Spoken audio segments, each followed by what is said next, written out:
minute into it and like go, Hey, we're live. we are live. We're making contingency plans for if I have to bail. Okay, welcome to another Dry Run podcast. I'm your host, Samantha Paige. And with me, of course, as always, is my lovely co-host, Autumn Rose. Autumn, how you doing? Doing good. It was a really fun weekend. Yeah, good, good. It was, it was actually, wasn't it? I had a great time. I know. Uh, we spent some time together doing some cool stuff, and we then watched a movie called A Dog Day Afternoon with Al Pacino that we're going to talk about a little bit later in the show. Our primary focus, of course, will be a little bit about what's happening on both sides of the river in Washington, where I live, in Vancouver, Washington, and in Portland, Oregon, where Autumn lives. There have been events and some things going on, so we're going to talk a little bit about that. And then we'll talk a little bit about some future events and future plans here in the Portland, Vancouver area, and then get into our movie. But first, we're going to check in, I guess. Nice to see everyone. Thank you so much for being here. It's lovely to have you. Um, Autumn, how was your day today? Since today was the only day we weren't together. Honestly, I got home and just kind of mellowed out a little bit before the show and kind of, Yeah. I don't know, I just had vibes. We were active this weekend, so it was fun. Yes, it was a busy weekend. It was a lot of fun. Primarily, the weekend consisted of attending a gala for Volume Bomb Records. Volume Bomb Records is presenting or has a project that they call Unmuted, which is a program geared towards advancing and highlighting female-led and queer punk bands in the Pacific Northwest. So they were having a sort of a fundraiser gala with a silent auction and a band called Creature Party played a few songs, and they had some speakers, and we were able to attend that and talk to a few people involved in the program and get some additional information for what they're going to put on July 4th called Pride at Full Volume. And Pride at Full Volume is going to be two stages of queer bands and female-led punk bands, and then on the other stage, it's going to be drag performers, which would be really cool, really hot out there. So that'll be interesting to see what they play on July in Portland, or how they present. But it's also going to have sort of a fashion show presented by a local Portland area clothing for gender affirming care clothing. What it does is it takes in donations and then it gives those out to trans people who come in for free. The name of that organization has escaped me, but we'll certainly have that in the comments. But it is a wonderful organization that allows you to obtain gender affirming care or gender affirming clothing without having to, shop from Amazon or walk into a Walmart or wherever you go and I have to mean, deal with nowadays, just people. having a safe place to try on clothes as a trans person is a wish, you Yes. know? Yes, and to have someone you can ask questions to about, how you may have put this bra on or how you might wear this, this lace top or whatever it is, having that kind of assistance can be wonderful in person, certainly. So I agree with you, and we'll have to go down there and take a look at it sometime. I think that would be something we should do. In any event, so we'll talk about that. I'm a little discombobulated this afternoon because I was attending a virtual meeting for a trans advocacy lab, trans leadership advocacy lab here in presented here in Vancouver. It was in person and also attended via Zoom.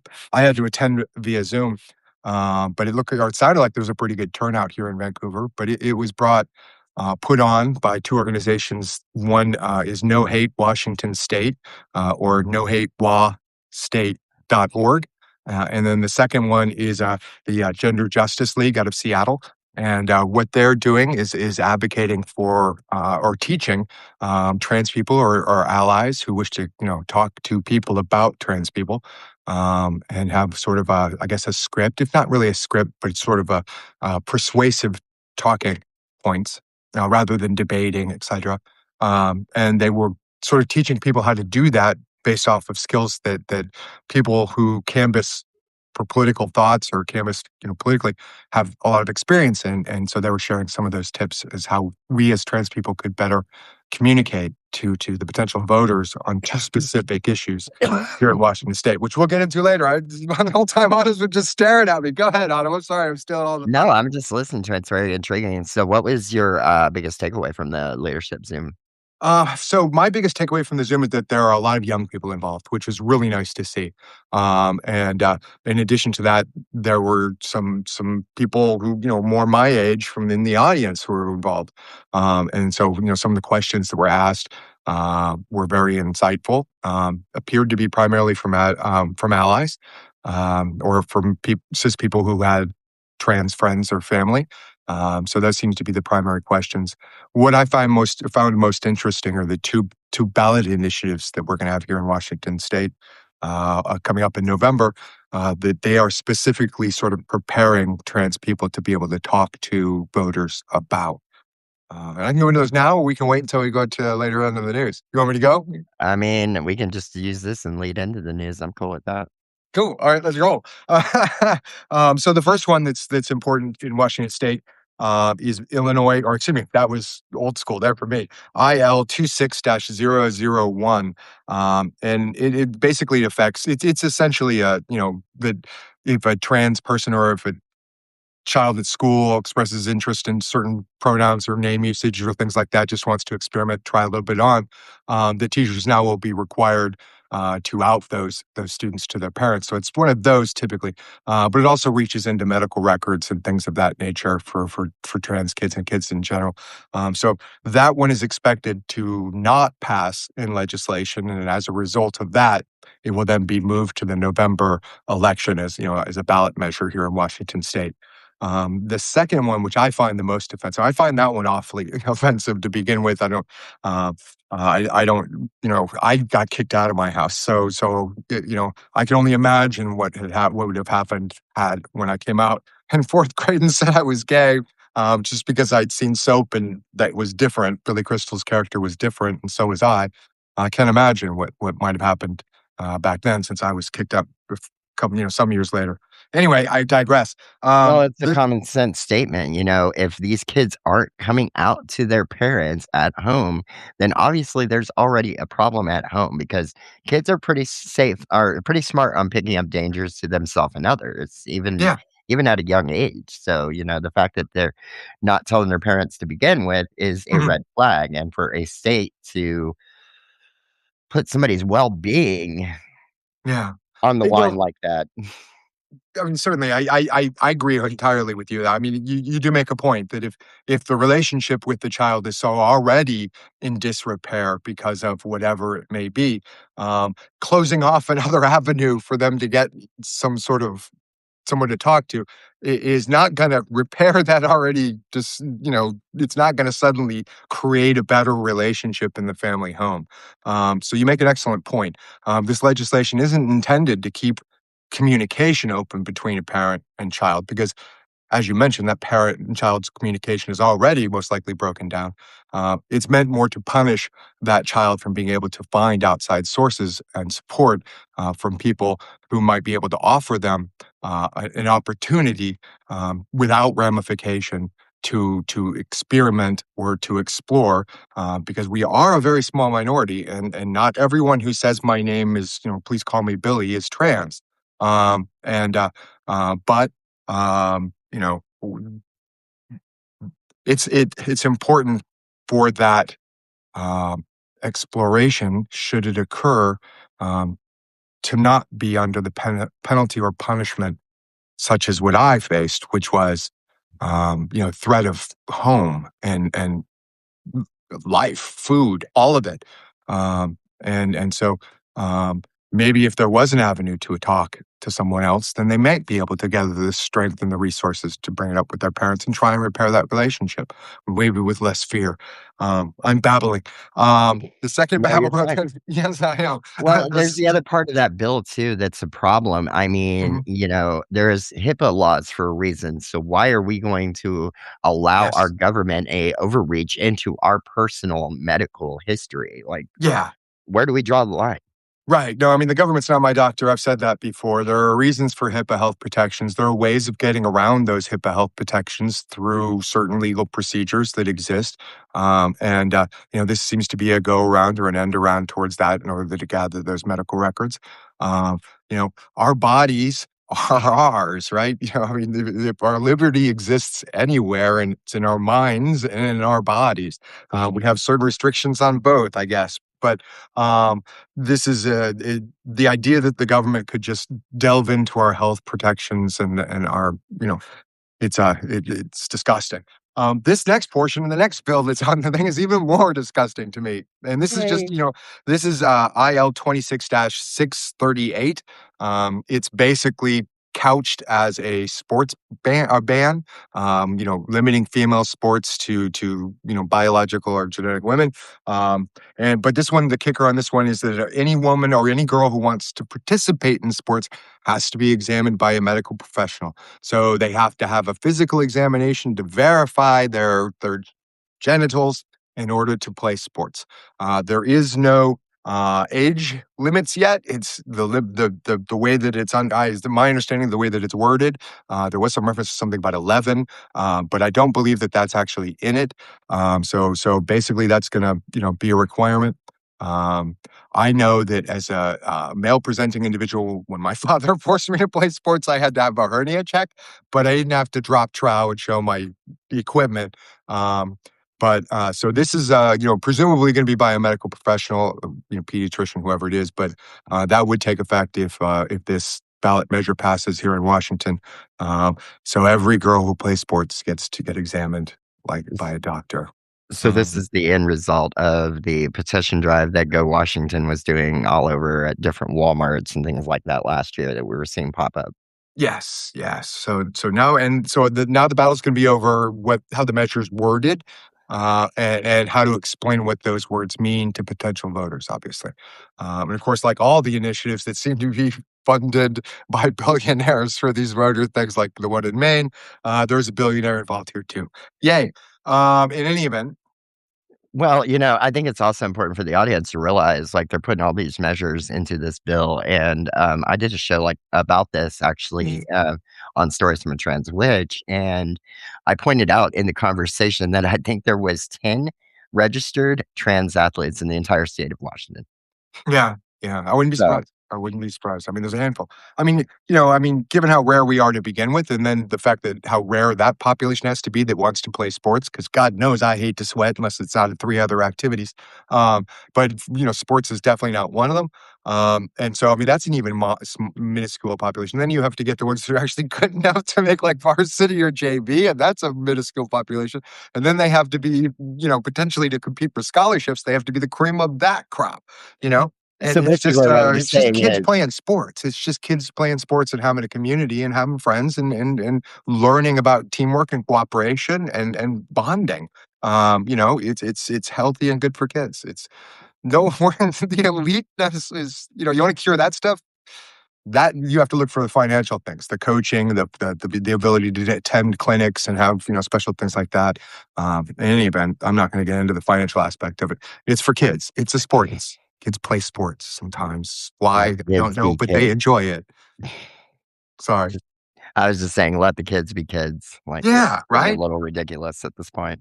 Jeez, I mean, my kids played soccer for a little bit, and it was like half the team would be like kicking daisies, throwing the balls at the other end. The other ones are all staring at the clouds or digging at the dirt. Then you get mom snacks afterwards. I mean, it was like orange slices and cheese sticks. It's just kids having fun. You know.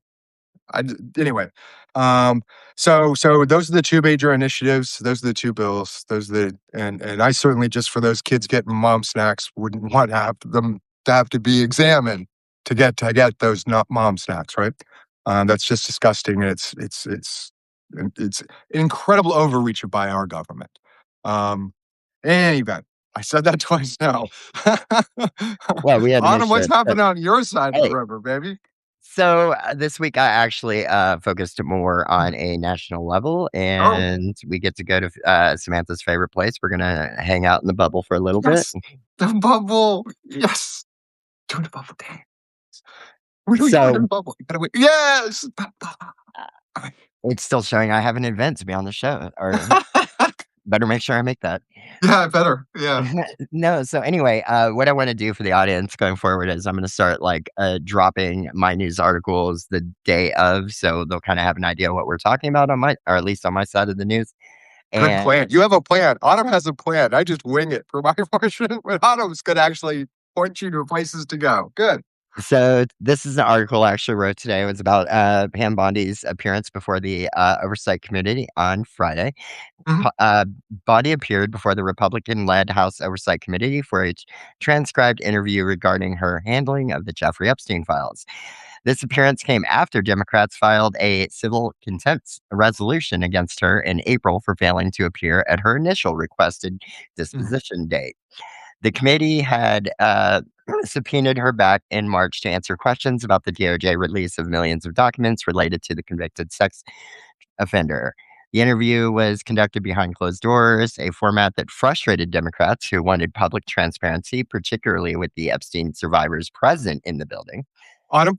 Yeah. So I didn't mean to interrupt you, but so who set up these ground rules? What was this the Republican Party who were the ones who basically set up this interview and agreed to these ground So, rules? from what I've heard, it's a lot of the members of the oversight committee itself. Okay. They've been definitely Okay. lacking in transparency as far as, being Yeah. open to what's being discussed in this case for Mm, obvious reasons, I think. okay. I think some of the takeaways was the first key takeaway was that the Trump Stonewall. The significant revelation from the testimony was Bondi absolutely refused to discuss President Trump's involvement in the Epstein files. According to Democrats on the committee, Bondi would not answer any questions regarding whether Trump was aware of Epstein's criminal activities, whether Trump directed her to redact any information from the release files, or any conversations that she had with President Trump about the Epstein files. Mhm. Um, Now, as we see here, Stanberry reported that when questioned about Trump's arose, the DOJ lawyers sitting beside Bondi interjected to state that she was not required to answer because the interview was technically voluntary. This legal shielding prevented any substantive answers about potential White House interference.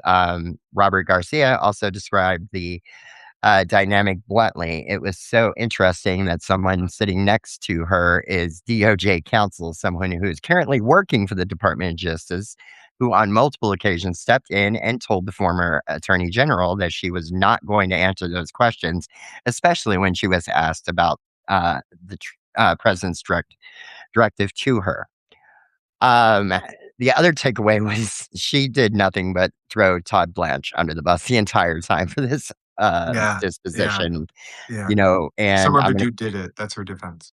I'm gonna kinda sum it up a little bit, but, avoided direct, accountability for the redaction errors, distanced herself from decisions about the documents released, punt questions about specific handlings of the files to Blanche. So, it was kind of a, "Oh, it's I had nothing to do with this is all his fault" topic. Mm, And then, obviously, we did see a lot of the DOJ lawyers pretty much working as a human shield in this too, and that was really concerning. They repeatedly instructed Bondi not to answer questions, claimed executive privilege and, voluntary interview status as a reason for non-responsiveness, and prevented inquiry into Trump's potential role in the redactions, mm, which, overall continues to be kind of a concern with the Epstein files right. because obviously we're redacting the perpetrators. The victims have been unredacted and let's Mhm. just say what it was. They've been doxxed in this situation. Yeah, Yet the especially since they people weren't supposed to be they were supposed to be redacted, if I remember correctly about when in the record, but anyways. Right, but we have all these people that were actually involved in the Epstein scandal that have been Mhm. redacted, and there were directives that were found months ago that showed that the DOJ was directing the FBI not to release certain files. So that Yeah, question yeah. remains: what didn't get released yet? Yeah, and certainly the ones that, she wouldn't answer any of the questions about what Trump knew or what her Trump's instructions were, if any, with regard to redactions or what would, um, and that's what I would like to know. And so she didn't say there weren't any. I guess she just said I'm not going to talk about that. So Yeah, yes. I mean, at least she didn't bring up the Dow this time, so that was a plus, I guess. The Dow, but the Dow, yeah, God, that's just, yeah. Um, so true, so true. Well, thank you for that. I Yeah. appreciate that you prepared that piece and that again, you'll post those the day before that you Um, plan to plan on discuss? the morning of or the day of, that way we'll always have a talking point for the, what I'm covering. Okay. Do I have to do that too? Do I have to plan what I wanna talk about that No, early? No? Okay. we know you shoot by the hip most of the time, so I try. Okay, I mean, I can work more stably if necessary. I'm not always winging it. I could be less flaky when required. I clean up welcome well. welcome to the banner behind the scenes. This is what we deal with on a weekly basis. Oh, yeah, right. Uh, uh, yeah, um, we, we should probably talk about Volume Bomb now, huh? Yeah, Okay, so part of what we plan on doing for the summer, so I'm gonna back up a moment and mention that Vancouver, Washington, and Portland, Oregon do prides roughly at different times. And the suburban areas around Portland do pride typically in June. However, because of some interest within the communities in Portland, the effort was moved to put Pride in July because of the Juneteenth holiday, and they didn't want to step on the coattails of that. So Pride in Portland itself, this it starts in is in July. Um, and Pride in Vancouver followed suit because Pride in Portland's so big. But most of the surrounding suburban area in the Portland, Vancouver area still has Pride in June. So we're going to be attending several of these smaller community prides in the surrounding areas of the cities to see the pride parades and the events and what's going on. And so there'll be a number of those events that we're going to cover and that we're going to talk about and we're going to attend and take some footage from and talk to some people from throughout the suburban areas. But before we get to that, we had the pleasure of going to Volume Bomb Records for an event that they put on. And so Autumn, since this is your side of the river, why don't you take over here, huh? sure. So give me just a second. We're gonna actually pull up their website so We're going to the bubble again? we're going to bubble twice. To do the bubble twice? Oh, you didn't tell me twice. Perfect. Give me just a second. To the bubble, go to the I bubble. figured this would be easier. That's what I get to dance for. Go to the bubble. Let's bubble up. And now I just seem silly. So, okay. I should never mention that I like going to the bubble so much. Okay. You got us now? Yeah, I just gotta do the screen share. Sorry about that. No worries. You- there we go. Bubble! We're Yay. bubbled. Unmuted I, gala. We cannot click on it, so we won't be able oh, to. yeah. So, Oh, so they're at $1,700 to their goal, so they're chugging excellent. along. Wonderful. Yeah. So why don't we So tell people what Volume Bomb is? yeah, so Volume Bomb Records in Portland is a queer and female focused punk label. They actually started a s- different, I'm trying to think of the word to use, but So let me fill this part in because it's important for me because I'm punk. thank you. So Volume Bomb is a punk independent label, and they put on shows with the intention of just making enough money to put on another show, essentially, to pay the bands and to make pay the venue, etc., and to make enough at the door by low ticket sales, to just make enough to be able to put on the next show. And they've been doing this for quite a while, and they decided that they would try and turn into a charitable corporation, a 50C. Is it 3C or C3? I think it's 3C corporation. And they did that in probably about 2020 something, if I remember correctly, 23. But the main program that they're going to be pushing this summer is called Unmuted. So Volume Bomb has a roster of punk bands, but they've started a special segment within their label under the heading Unmuted, which will front female led and queer punk bands. Um, so, Yeah, and it was a really it was really awesome to hear them talk about it because it wasn't only, "Oh, well, we're just gonna focus on the, next show." That was great and all, "Hey, how Mhm. do we pay to keep these shows Yeah, going so we can get these artists out yeah, there and make sure." One thing I loved was their emphasis on making sure the bands were paid for the gigs because, yeah, let's be honest, the bar life, for a band is pretty rough. I've mhm, seen some bands where, members walk away with about $30 after a show, and that's not a lot of money right. for a show. Yeah, yeah, But, just to make sure the bands are paid is definitely a step in the right direction. But what I also loved about them was, they have projects they're talking about coming up with in the future where, it'll be educationals on, "Hey, how to fix your drums on a budget," or mhm, "What do you do if a string snaps during a performance?" And, Jamie Lynn, one of the organizers that we talked to, like, she was passionate about it. I just love that passion, that she had in her, you yeah, know, speech there. yeah. So that's really cool to hear about as well. So not only are they having these amazing public outreach events, but they're, planning on helping these bands up their game behind the scenes on a budget. Yeah, I mean, that she has these lofty goals for that type of educational program, I mean, 3 kids in 3, 4 kids in a, garage playing 3 chords and an attitude really loud, and at some point, mom kicks them out, and how do they get through, a studio space or a space to practice, and how do they work a soundboard when they get to a gig? How do they even plug into these things? Those are most things that you don't learn on in the garage of your home.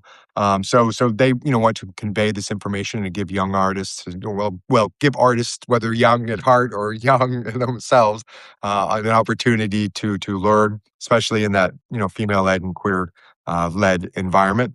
Um, they have the show that we talked about earlier. But this particular event was a gala. So there were probably about 40 people at the event, I'd say. It was at, what's the name of the bar? What was the bar? It was the Swan Dive. Swan Dive, which is a cool place. I really enjoyed it. Had really neat hardwood floors. It was an older looking building, 2 floors. It looked like it'd What do be you a think really that cool building place. what do I'm you sorry? think that building was? My guess was total 30s vibe. Yeah, 1920s, 30s, probably. Yeah, definitely. Tin roofs, the tin roof things that sort of common here. But it had an interesting vibe in it, and in the upstairs area, the band that played was Creature Party. They're a local Portland area band. Quite good, quite interesting. They have a keytar. You don't see enough bands with guitars. Hey, Um, I was impressed just with the guitar. I was like, "Okay, you got my attention." right, right. Do we want to still be in the bubble? I mean, I love the bubble, so I'm not going to complain. We can But back out. I glad just wanted to kinda glad highlight the some of bubble. their events coming up. So, Yeah, if you're in yeah. the Astoria area, we heard really good things about Coastal Chaos in the, Mhm, radio show that Samantha did a couple weeks back. And then, as you can see, Unmuted Pride at full volumes, mhm. on July 4th, so stay tuned for that one. Yeah, yeah. If another option on something to do on July 4th is to go out and listen to a bunch of punk bands play, get into a pit and do some moshing and all that fun stuff. Well, I Um, was gonna go to the county fair, but I heard it got canceled. Oh, I'm oh, yeah. So but, it was an interesting I mean, the food was delicious, the entire affair was really nice. The items up for auction, for the silent auction included the usual things you find here in Portland, like a wine, sampling of wine bottles. Those are kinda like at everyone. And then, there were some nice gender affirming hair things, which I thought was very cool. There was a salon that was offering some gender affirming, appointments that could, very nice. Those things would be very helpful. It's a fear of mine, getting my hair cut and going in and having somebody who, decides that they're gonna just say yes to whatever I say and then pull out a trimmer and bzz, the line right through my hair. Knowing that you're going to a safe space is always nice, or going to someone you can form a relationship with so that you can keep going back. So I thought that was very nice. And then there were a couple of other nice little charitable items, some nights out, date ideas, stuff like that. Yeah, I'm waiting to see if they're gonna update, how much they actually brought in because I don't think that site's been updated 'cause 1,700 was close to what it was before the Yeah, event, but yeah. I would love to see what they brought in because, honestly, the turnout was a lot better than I was expecting. What would you say? Mhm, It was mhm. good 80 people in that building at least. Yeah, I think at the point when they did the speech, it was probably 40, but when the band was going to be up, it was much bigger, obviously. But they all seemed very nice. We got some really kind of fun interviews and talked to some really nice people. We will eventually get those posted, at some point because We we're are working still on it. working on We're still working on sound quality, so a couple of the interviews were not the greatest, but, No, live and no. learn. We're getting it. We're getting the equipment down. This Um, is journalism at its best. yeah, right? This is street level. We're the punk of podcasters. 3 chords and an attitude. No, God, I shouldn't have said that. That was so cringe. It's so cheesy. Anyway, I regret saying it already. Uh, so now what we're gonna do? We're gonna talk about the movie, or we're gonna We still got the movie to talk about, unless we wanna talk yeah. about upcoming events real quick. Do you wanna do the upcoming events now or wait till the let's do the events now. That's a great idea. Okay. Let's talk about the events now. I got my side, you go on your side. Are you gonna go off the calendar? What are you gonna do? Sure, I'm gonna go off the calendar that I did not fully set up yet. Yeah, then I'll start on my side, and we'll just go from there. You know your events.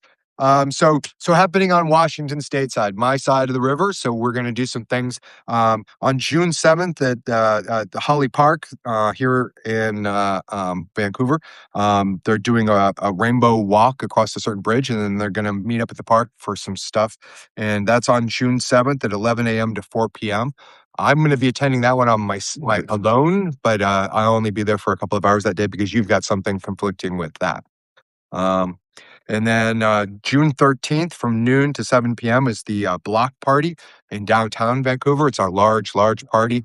And that one is, outside or out front of the Dandelion Tea House. For those of you who know Vancouver, Dandelion Tea House is kinda hard to miss, but, it's, just a few blocks, I would say, east of Esther Schwartz Park. We're gonna have I will promote these with addresses and more information, but that's just something that we're attending on are planning on attending. And then the last one for me is in July. Are you almost ready? You almost ready? Yeah. Okay. The last one for me is in July 11th, and that's I belong to a Southwestern Washington Area Pride Association on the board of directors, and so this is our annual event. So I will most definitely be there. It's at Esther Schwartz Park. It's Pride in the Park. We have drag story hours. We have drag performers, a bunch of booths, a bunch of things like that. I'm gonna have I'm trans. Ask me anything booth set up. Um, we're also doing that for the KXRW event. I didn't tell you that I finalized that, so you might want to announce it since you know what date that is. That would be June 27th at Clark College, So the the Northwestern Book Fair and first ever Media Fest. Right, so it's a college, a Clark College, and then, we're putting on a media fair, and so, we're gonna have we're trans, ask us anything or ask me anything, and then we're also gonna talk about how to get into media, which will be fun because we barely know ourselves. So, we'll share what we know, that's small little bit, but we're, how to get a radio show. We're also looking for free interns, so if you're, live in the Vancouver area, if you wanna, tell us how to operate our sound equipment in the radio studio, we would be happy to let you do that. And then learn, and then you might get your own show out of it. Who knows? You can certainly talk to the owner. But anyway, I just want a free intern because I don't know what I'm doing on it, but that's horrible. Samantha's Uh, on a mission. no, no, I don't have. I would gladly, if I had money, I would pay an intern in a heartbeat to help me with my audio. I would gladly pay for that. I Um, had money like 84 years ago, that was before the, yeah. price hikes that we have now. Oh yeah, right. Yeah, yeah. Hey, what'd you say that the gasoline should go back to $3 by what? Oh, What? yeah, we were talking about that before we went live. Future cast are showing that gas prices should be back around $3 by 2032, so just hold on for dear life. Oh my god. Oh, yeah, if this was uh, Trump's Waterloo. Right. Uh, anyway, So, my side of the river, we have June 7th or no, June 6th, sorry, the mm, day before mm, your event, so we will okay, be doing that is the yes, Hillsborough Pride. that's the big one. Uh, Hillsborough, I technically live around Beaverton area in Portland, so Hillsborough's a little further into the purplish red of the, demographic, so that one's definitely going to be one to watch out for. There were videos that Samantha and I were already seeing on TikTok last night where they're expecting counter protesters. So Mhm, I will mhm, be gearing up in same outfit we wore for Tiger Pride, and we will kind of get that on the air if these protesters show up. So that ought to be interesting. yeah, yeah, And just let's show them what pride is. Pride is a protest. Pride is we're not going anywhere. I was dealing with this on Facebook this week. It was so crazy. This guy was all excited because Tennessee said they're announcing June as a nuclear family month and like no more Pride. And I'm like, we are gonna celebrate Yeah, Pride regardless. right. Yeah, yeah, yeah. It's still gonna happen. Right. I mean, we're showing up. So I mean, if you don't want to be Right. there, cool, whatever. Yeah, yeah. Change the channel if you don't like the show. Right, exactly. I mean, when did In it the get meantime, that we'll difficult? contribute to the businesses and to the communities and spend money and go down there and put on a good show and have a good time. Sounds like a good plan to me. Then you can just stay home. Yeah, see, Maggie, you don't have to show up. You don't have to protest. We Right? get it. Y'all are cool with it. Whatever. Why is it always we have to go in the homes? You know what I mean? Why are you always pushing us back into the things? Right. Just change the channel. Don't watch. Enjoy something different. I'm sure Kid Rock will have something on TV. Well, we were gonna have an awesome concert series, but, once the artists actually found out what they were in for, none of them wanted to show up except for Right? Vanilla Yeah. Ice, but Yeah. he But thank also God said it Trump's more popular than Elvis in his prime. So, well, he'll draw the crowd, right? Hey, well, there's a boredom where Trump I just says things like, whoa, I'm transgender.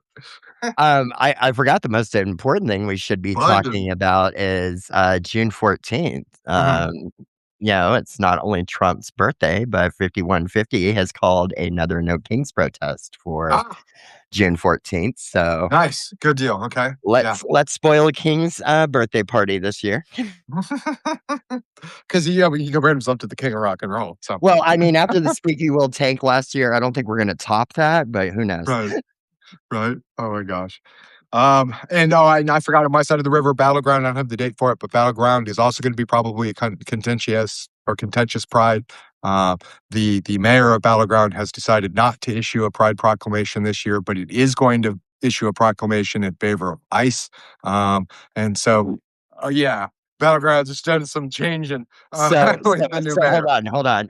We'll have to break on like, show question here. Are you covering that, or am I calling their city hall? I just know, yeah, right. Well, I'll find out more, and then we can decide when we get to that point. But so Battleground Pride is also going to be one that we're going to do, and I don't have the date for that. But you reminded me by mentioning the 6th, which will also be probably a contentious Pride. Go for it, Dave. So do we get Iron Man armor for Battleground? I don't know how it works, but I've always wanted to go there. I've always wanted to go there. I've gone there, you don't. You really don't. Well, don't ruin it for me. Every town I've been to is charming in its own way. So I had to get gas there once, and I okay, remember getting out of the car, yeah. and fortunately, I just paid at the pump, and I looked around, and I was like, "You're not in Kansas anymore." Right? You're in Battleground. Okay. Yes. Well, So, like, this just go in with that prep, and you'll be okay. alright, okay. Well, I'm looking forward to it. I've always wanted to go to Battleground. I know there's some history there. We'll talk about that history too, because isn't that it like it has some history in terms of when it was founded, like Battleground. Oh, anyway, we'll get more. And we'll talk about that pride when that comes up. I'm sorry, I didn't mean to cut you off, Autumn. Back to your No, side of you're the river, good. please. Um, so the other event, we just got an invite actually from some friends of mine. They want us to go hang out at Beaverton Pride, which will Mm, be June 28th. okay. That one's going to be downtown Beaverton. Another area that's a little more contested, so it should be an interesting pride. I don't think we'll see as much pushback as we will next week at Mm, Hillsborough. mhm. Yeah. Um, but there's that going on, and I'm really excited because we're gonna go get coffee at a Fallout themed coffee shop, so that ought to be awesome. Right, I'm looking forward to that. That's gonna be a lot of fun. I love the game, and the show is fantastic, so this will be cool. Oh So yeah, it'll be really. I'm just anything Fallout. I'm like, okay, I'll check that out. yeah, yeah, no. So that sounds like a lot of fun. So what we're gonna do is basically go to these events. We can go to the bubble for pictures, but we haven't figured out how to go to the bubble for video yet. We're still working on that. We will figure that out. We will figure if Substack could allow creators to have spaces that it would mimic the live, so that you could tool around like in a or sandbox. That would be very helpful. Every time if there is one and I don't and maybe someone else knows about it, please let me know. Because everyone I've seen sort of like has to do a live where they just like for 5 minutes figure out if their microphone's plugged in that they have just upgraded. And it's pretty, I mean, it'd be nice to have something that you could sort of run in an environment in and text your stuff, maybe in the green room. In any event, or something. But we haven't been able to figure out the video yet. We can't get the video to play with sound yet.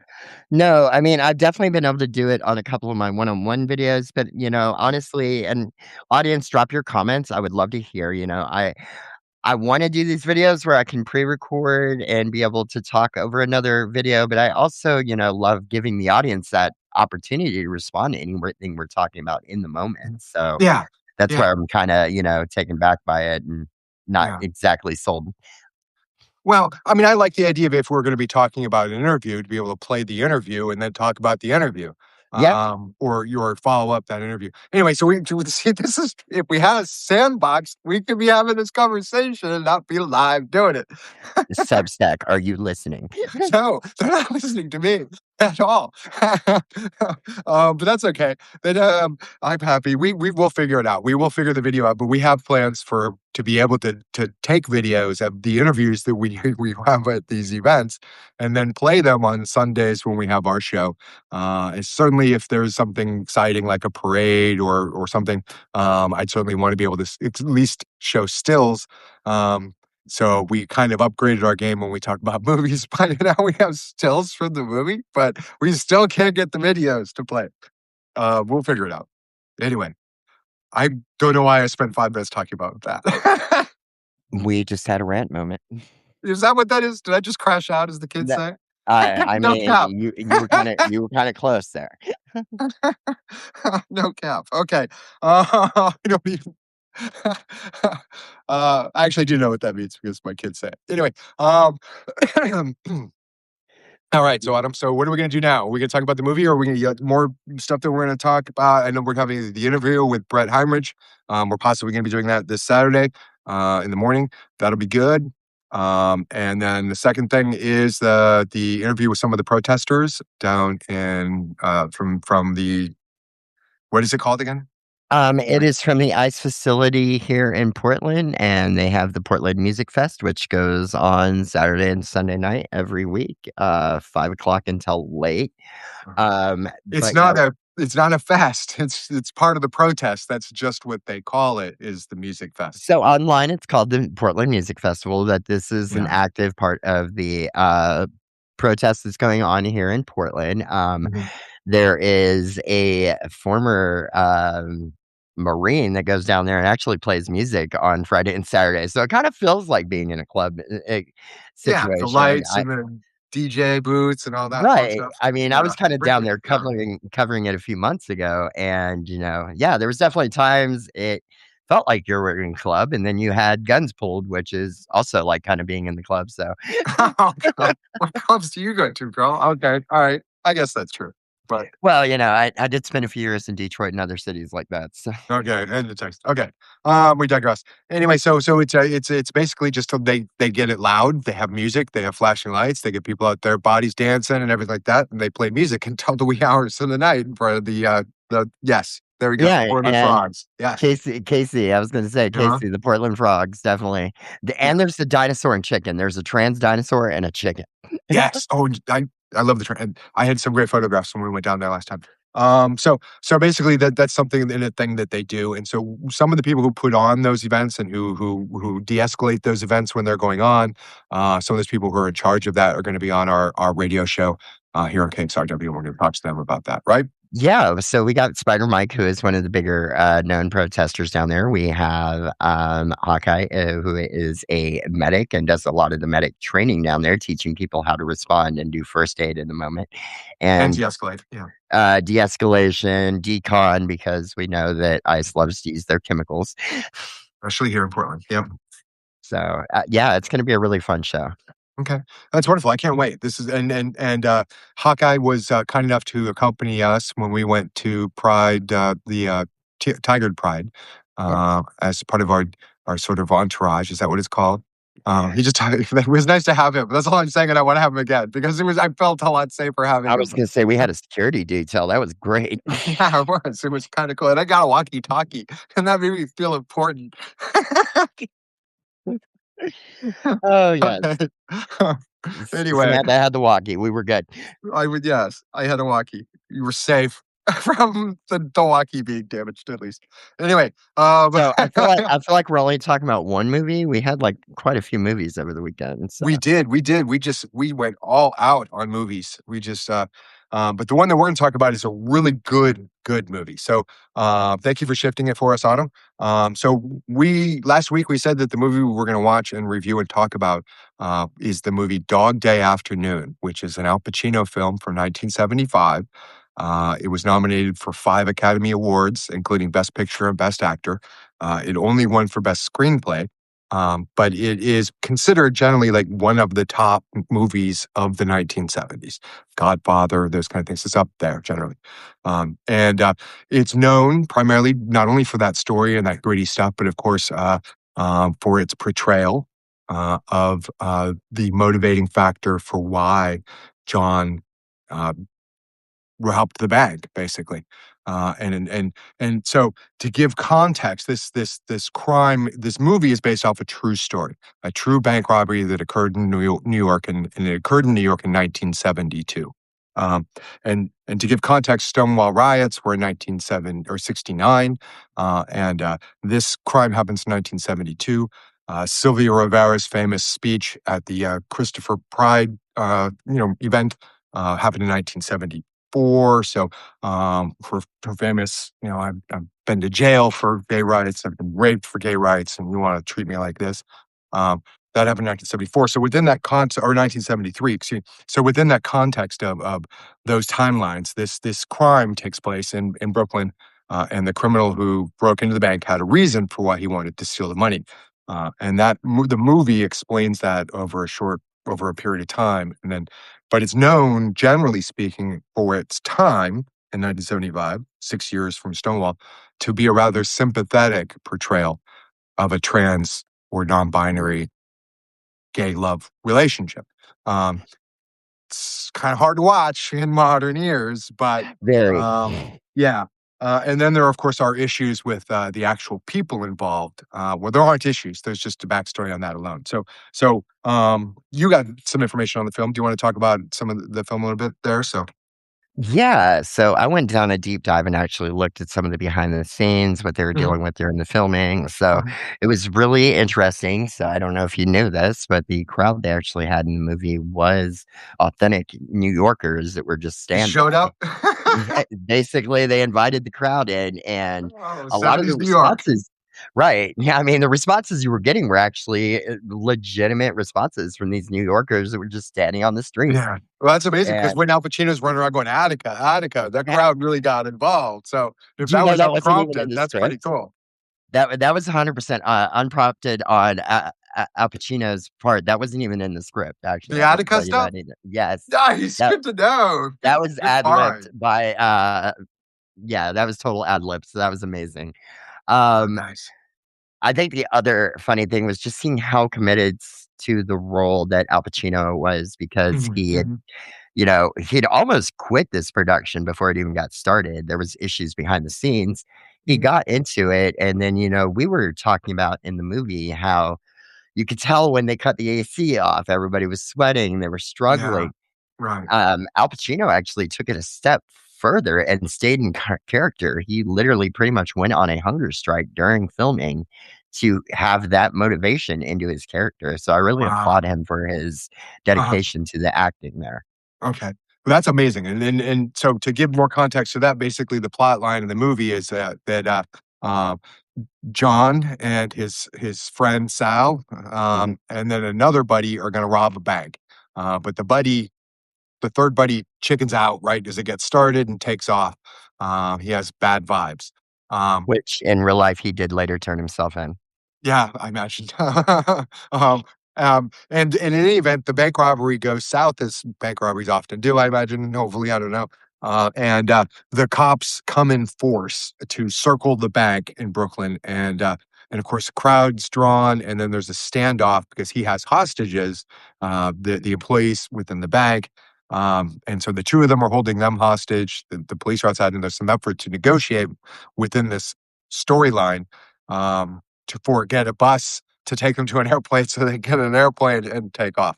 Um, and over the course of the movie, of course, the FBI is doing the things that they do. I imagine these situations, they cut the lights, they cut the air conditioning, all of that. But it's interesting because, of course, the interior, the people in the movie are portrayed very sympathetic towards their hostage taker. you know, and they develop sort of friendships and relationships, and sort of, though they want this to be over so that no one gets hurt, they do sort of develop relationships. But in any event, the reason John robbed the bank is because of Leon. And Leon in the movie is portrayed as an admitted homosexual. That's the way they're introduced by the press. An admitted homosexual who was on Bellevue because of a suicide attempt. And the reason that I'm going to say she, because that's the true to character, or true to the person who was really involved. But she had, if she wanted surgery. She couldn't afford it, and her life uh, she was not dealing with it well. And John and Elizabeth, that's her real name. Elizabeth, what's the last name? I forgot. It's there for a moment. Eden. Elizabeth Eden is her real Mhm. name. And she did go to Bellevue. They did get married. They actually got married in a ceremony. We'll show some wedding pictures in a moment, but it was such a novelty at the time that Walter Cronkite actually commented on it on the CBS Evening News back when this wedding actually took place. Back in 1971, 72, when the wedding took place. And um, so we'll go with that. So he's trying to get the money to get her surgery so that she can stop being so depressed, so that because they're married and in love. And he had the brilliant plan of robbing a bank. Um, Okay. But, it's a wonderful movie because Al Pacino, I mean, they're stuck in this bank and over a period of time, and as you indicated, Al suffered for his art there to give the impression of being tired and worried, and that just impresses the heck out of me. He is an amazing actor. Um, we have some pictures that I think that we could go to the bubble for to play some of the pictures. Do you want to pull up the Al Pacino side by side with John? Give me just a second. I didn't actually have time to download those. Oh, okay. That's I mean, I only sent it to you, like, what, 2 minutes before we went live? I mean, I It was a little quick. I think Oh, I'm just gonna planning. pull up right? I'm just Yeah, gonna pull up the actual yeah, good deal. Whatever you got, just so we can go to the bubble for a bit and be in the bubble. Go to the bubble. Let's do it. Go to the bubble, girl. Go. Go bubble. Go bubble. It's just, Sorry, my computer is being really slow. No, as if it's not your computer, it's my phone. So we're all good. It's just there's always something. I'm convinced that I'm back to being my you know, chaos gremlin because gremlins mess with the electrical fields or something. I don't know because I'm just always screwing up the electrical equipment. So I'm not finding the side by side, but I'm gonna go to it anyway, and we can kinda talk about it. Okay, okay. Um, so again, this movie is basically a hostage negotiation, and during the course of the hostage negotiation, John asks the officer to get his wife, and in the movie, you were led to believe that they are going after this um, woman with two children, who he was in fact married to, but um, so there's the actual footage there, or actual photos of I want the wedding photo. Go back to the top for the wedding photo and click on it if you can, because she was actually quite yeah. This is actually video, so I don't know if it's gonna Oh, play. oh, great, there'll be Hold no on. sound. Let's see. I bet you we can do it, baby. If what just makes that little ant think it can move that rubber tree plant, we could do this. We could do Okay, this. maybe, hold on. We can't do this. We're going back to the bubble, stand by. We are. Yay! More bubble. There we go. There we go. Okay. Okay.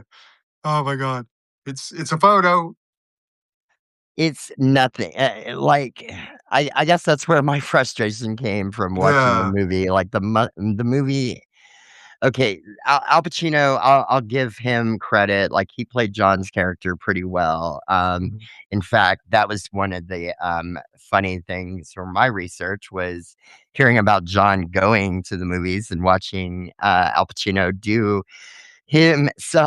play himself in the role, and he was Mhm. like, "Yeah, he did a really good job, and he looked better than me. I think I was too fat at the time." I think that was his statement, Wow, so that's hilarious. Yeah. The side by side photo is it's so there's a famous scene where Al Pacino's character is waving a white flag so that he can go out and communicate with the officers, and he's holding the bank door open with this flag, and they put together a side by side which has Al Pacino, of course, with John, and they do actually look pretty significantly pretty similar. So it's actually pretty good casting in terms of their looks. They didn't do that very well with Chris Sarandon, or yeah, with Chris Sarandon, who plays Leon, um, and Leon is presented sympathetically most of the time in this maybe at this time period, they would have a trans person or a transsexual, would have been presented in a negative light, but she was actually somewhat sympathetic, but, she's in a hospital gown. She's just gotten taken off meds at, Bellevue to come out to this crime scene to try and talk sense into uh, the person who's robbing the bank so that she can get surgery, and, which was yeah. a lot to ask of her, especially considering, they made Mhm. it very clear that they weren't together at that time, like, she No, yeah. had to get away from him because he was slowly unraveling.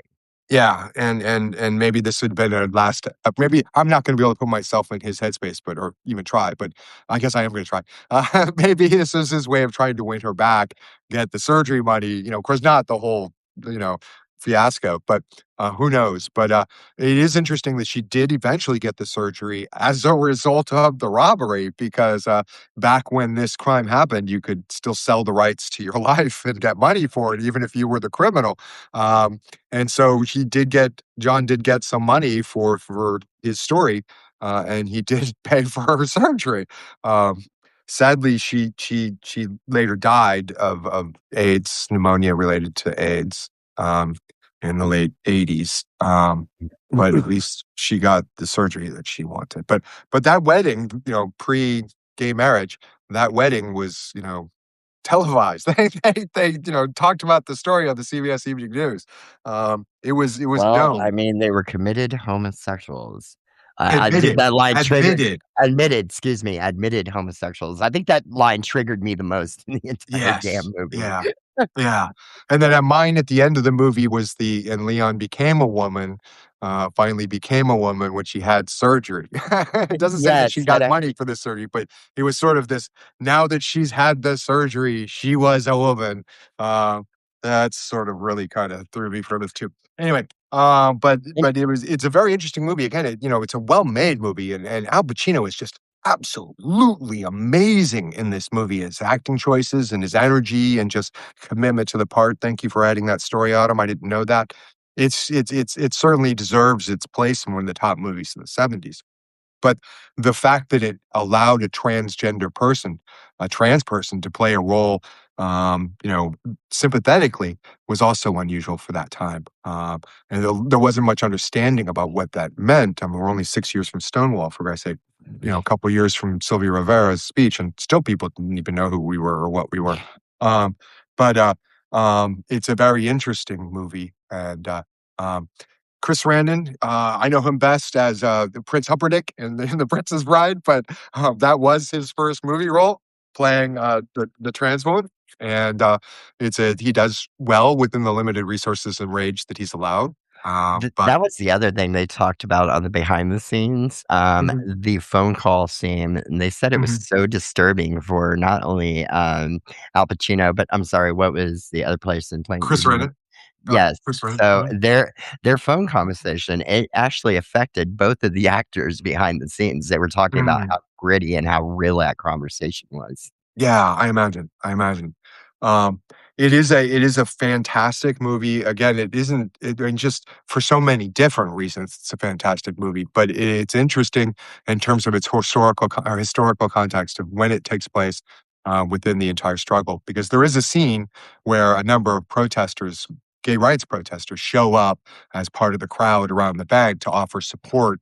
Once it's announced in the movie in the media, they're both gay men. That's the bank robbers are suddenly homosexual now that John has a history. Uh, and Sal's big thing is that he's not gay, so he wants to make I sure was that the just like, press "I'm not gay." he makes sure the press knows I'm not gay. It's not two homosexuals.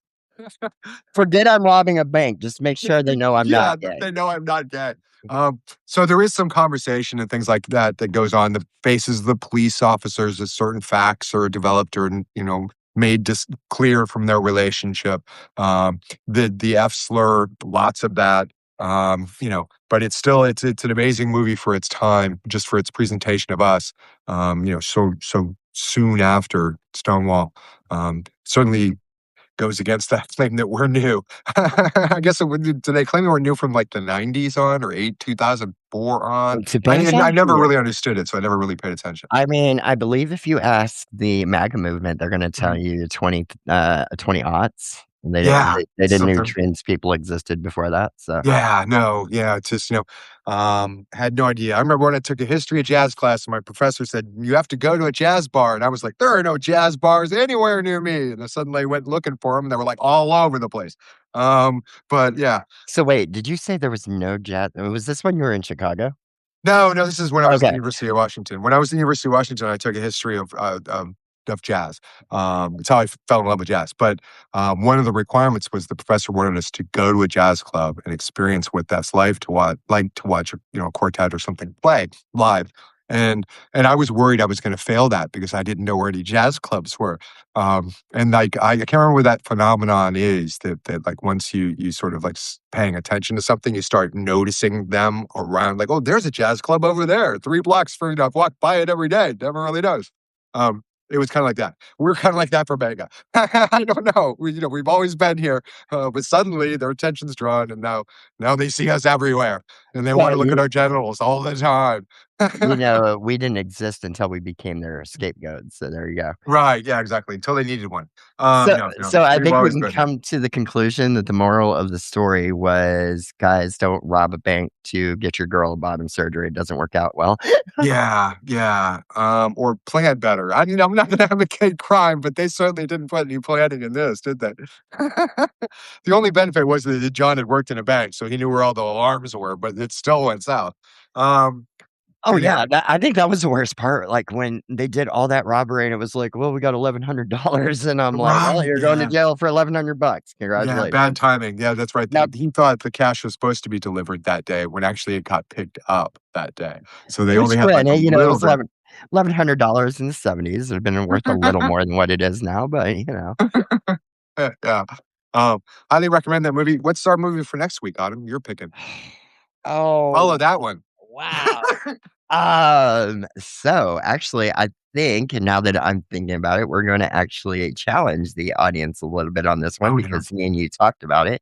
Okay. And it is a video by the genetically modified skeptic, Uh-huh. and it is a Satanist explaining the Ooh, Autumn just froze after saying that word. That's ominous.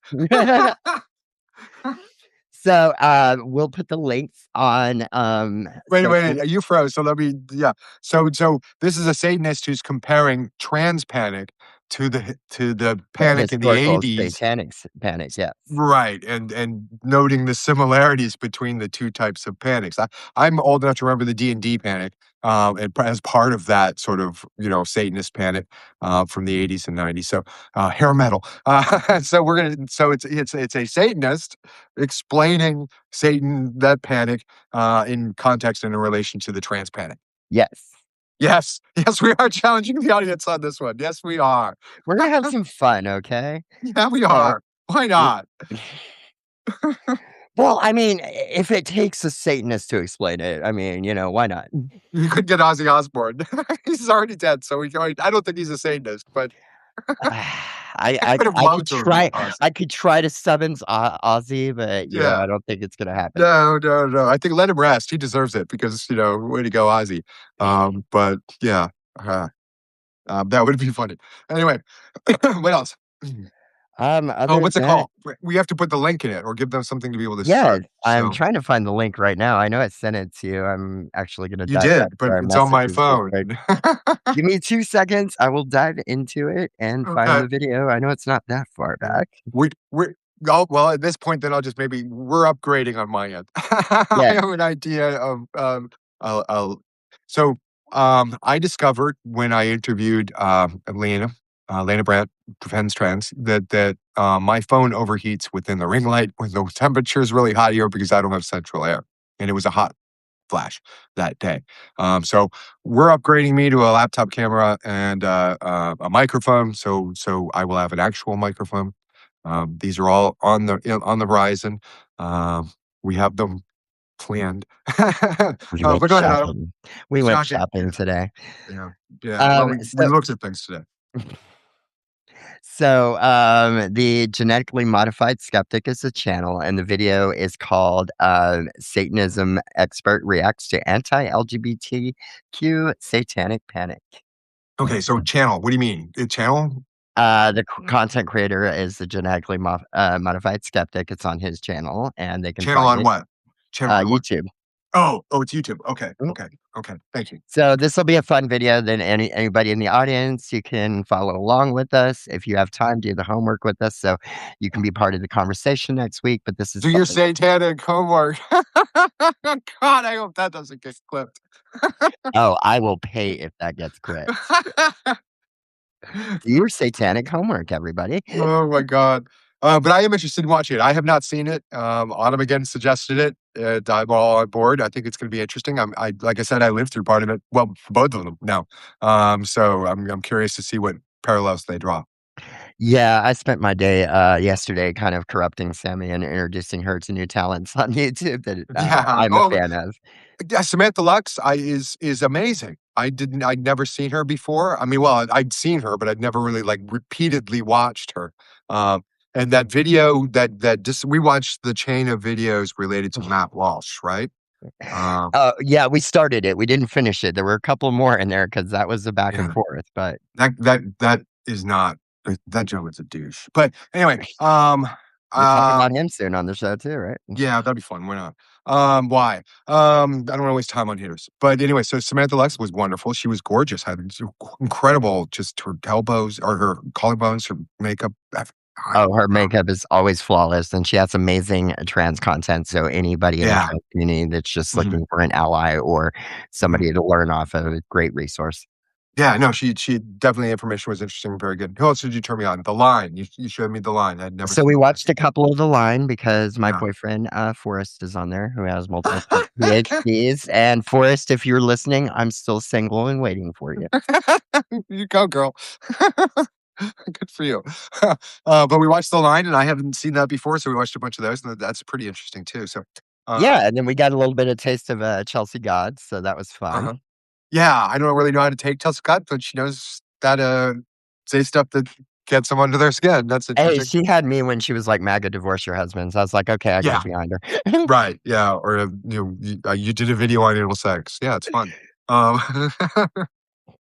okay. But yeah, that's Um, pretty much what's going on. And then it's a new month, so we'll have it's a little bit behind, but we're finally getting our episode with the Safer Workers Coalition of Oregon out on the air on the first week of June in on KXRW, Stories from a Trans Witch. And then we have also everything that we've done last month will also be going into different shows, so you can catch all that material there. mhm, mhm. Samantha, do you have any projects you're working on? No, on a personal note, I do want to mention that for those of you who may not know, or those who live in the Washington State area here in the Vancouver side, there was, of course, a tragedy. A number of workers at a nearby facility lost their lives when a tank full of chemicals hit a paper plant exploded. So I wish to offer that community and to those families, condolences. Of course, it's never easy when you know when a community loses some significant people who I guess, were some very good people. So I just wish to extend my sympathies to them. Yeah, that was a really tragic, event. I have friends that are in Longview that are still Mhm. kinda trying to decompress what happened, and, unfortunately, not only did we lose 9 people confirmed, but also the damage that's done to the ecosystem as well. I mean, the Yeah. Yeah. poisons leaked all the way into the Columbia River. So, Right. Yeah. But I just again I wish to offer my sympathies and condolences to that community and uh, and to the families who lost their loved ones. And my heart goes out to all of it. Okay. yeah. All right. That's how I want to end today's episode, I guess. Um, yeah. Pleasure. Um, so Autumn, how do you want to end your I'll just do what I normally do, keep your candles lit and be blessed. I'll see you in the moonlight. wonderful? Thank you, Autumn. Um, Hello, everyone. Thank you so much for joining us again. We really appreciate it. If you're an ally, thank you so much for your support. We love you and we need you. If you're a sibling, I love you. You're valid. You're seen. And we'll see you next week. If you see me in the comments, say hi, though. I always love that. All right. Bye. Bye.